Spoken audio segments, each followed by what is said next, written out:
You can make your onion and you can drain it off and put a little bit of oil into the pan and then it just to brown your onion. Curry leaves going in just to make the neighbors jealous. Because group areas is over now, so we all can make our neighbors jealous. Otherwise, group areas, your house, my house, that house, all the houses smell the same. Right, chicken going in. Here's a chicken biryani. So there's different ways of making biryani. There's the proper kacha biryani, which is like everything is raw. Raw rice, raw meat, raw potatoes or whatever. That you have to be very religious. If you're not religious, you'll be religious by the end of that process because you'll be praying a lot. Take some time to get it right.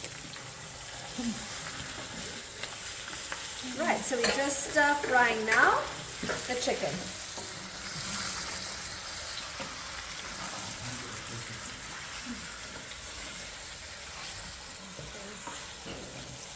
You see all those brown onions and stuff now just going to melt down very, very quickly. Think about how do you get that? Like for me, when I go to Durban, I always want to eat that light biryani with lots of fresh herbs and mint. Because we don't eat that. I don't make that biryani at home. Nobody wants it. My kids don't like lots of herbs and stuff. So yeah. Okay, so we stir frying the chicken. So to cook the biryani rice, I was telling you ladies earlier, sorry Clinton, you weren't here when I was telling them about the biryani rice. So the less you do with rice, the better, okay? It's not like in the old days where we had rice, we had to clean it, you had to soak it. Everything is so super processed. You don't have to soak it, you don't have to wash it. Indian aunties need to stop. I think What we all do that. what are you washing? There's nothing in there. Everything you would know with Woolworths.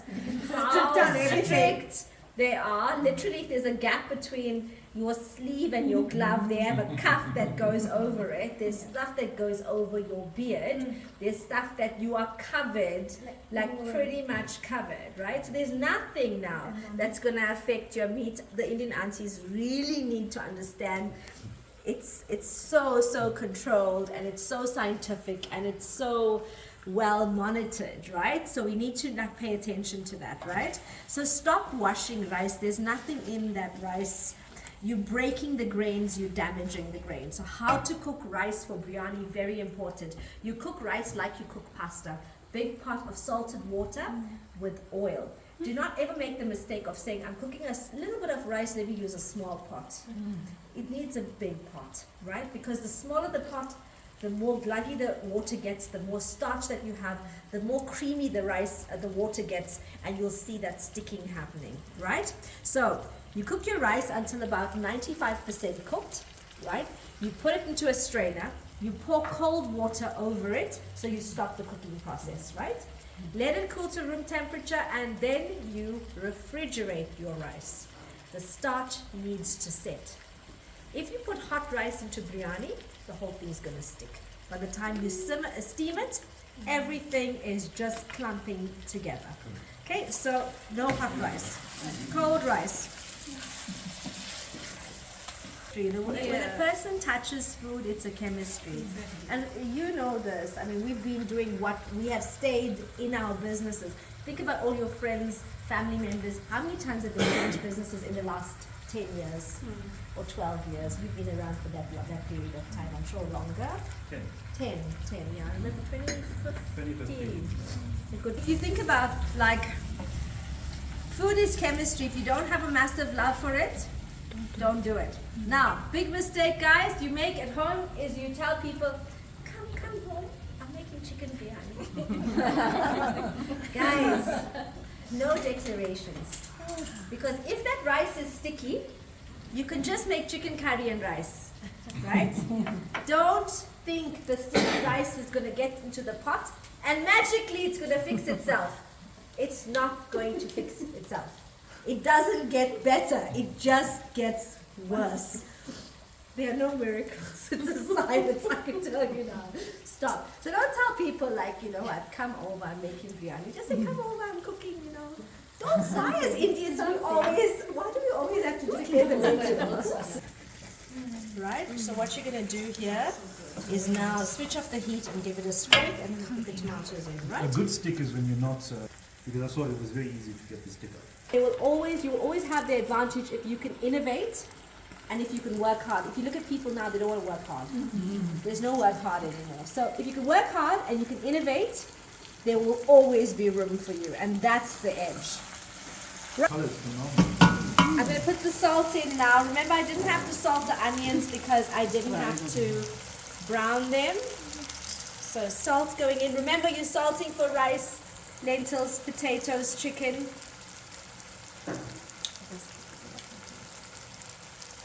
Exactly how you'd make a chicken curry.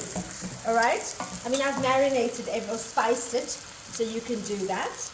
And then tomato goes in. So tomato will bring the moisture factor in, not water. Kana, where's those? A higher heat now. You want this to just simmer a little bit. And there we go.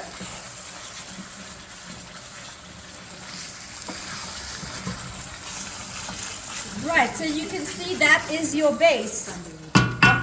Right, so the rice I was telling you about, like really, really grainy rice. Soft and fluffy. Otherwise, we are not making biryani. Remember this, guys? Put it into a strainer, poured like 2 cups of cold water over, rinses off the excess starch, leave it in the strainer. When it gets to room temperature, into the fridge it goes. The grain, guys, look at the grains of your rice. The broken grain is what causes all the problems. All right, potatoes. Right, so potatoes are here. I need fine salt. I am. Right, lentils. Now, the warm wages, biryani versus biryani. And I have always somebody saying on Facebook, oh, it's, how many rupees is this? And what is biryani? You don't know anything about food. I'm like, guys, don't play with me. So, your biryani, South African biryani is a thing, right? It has lentils, it has potatoes, sometimes it's got eggs in it. Go to India, there's meat and rice, right? Kind of mildly flavored stuff, right? There we go. So that's in there. I'm going to switch off the heat now. Fine salt. Sisters are talking here. I'm just going to salt those potatoes Did lightly. you mention about the... All those North Indian, very light. So the But, Persians, yeah, you're the- right, the Persians did invent a rice dish, even the naans they invented. Yes. Correct. Even the tandoor doesn't come from And India. all the nutty dishes, Yeah. those nutty and those pistachio paste, nut paste come from Persian cooking. They Correct. are not from Not Indian India. cooking. So No. the very light kormas and stuff like that. The word biryani stemmed from the water, where they mix the lentils and the rice with the protein.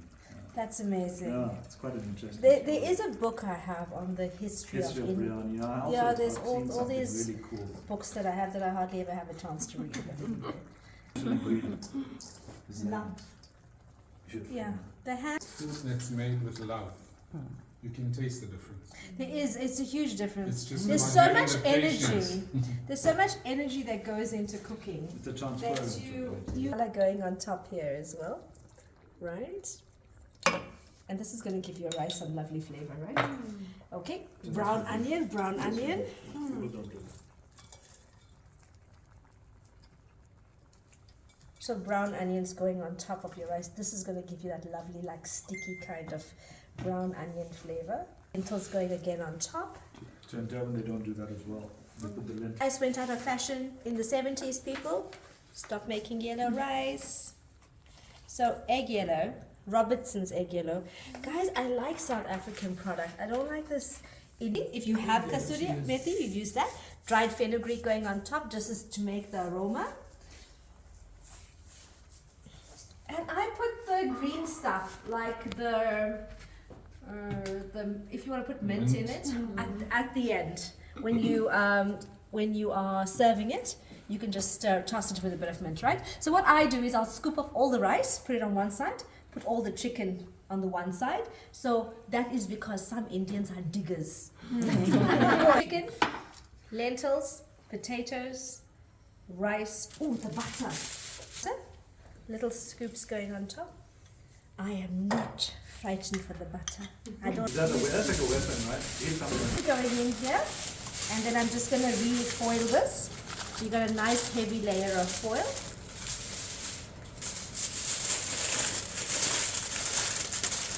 You know, back in the day, my nan used to put the roti dough and whack it in the oven. I did the royal feast is with the lamb biryani with the dum. I do a dum lamb. I do a dum with the whole thing covered, oven baked. The chemistry of a dum biryani. Foil works, but the dough, there's a different kind of chemistry that happens in the pot. Alright, so that's that. We're gonna bomb this into the oven, then it's out of my space and I don't need to steam it later. How long do you put it in for? About 4. That going on, let's get some water on for roti dough.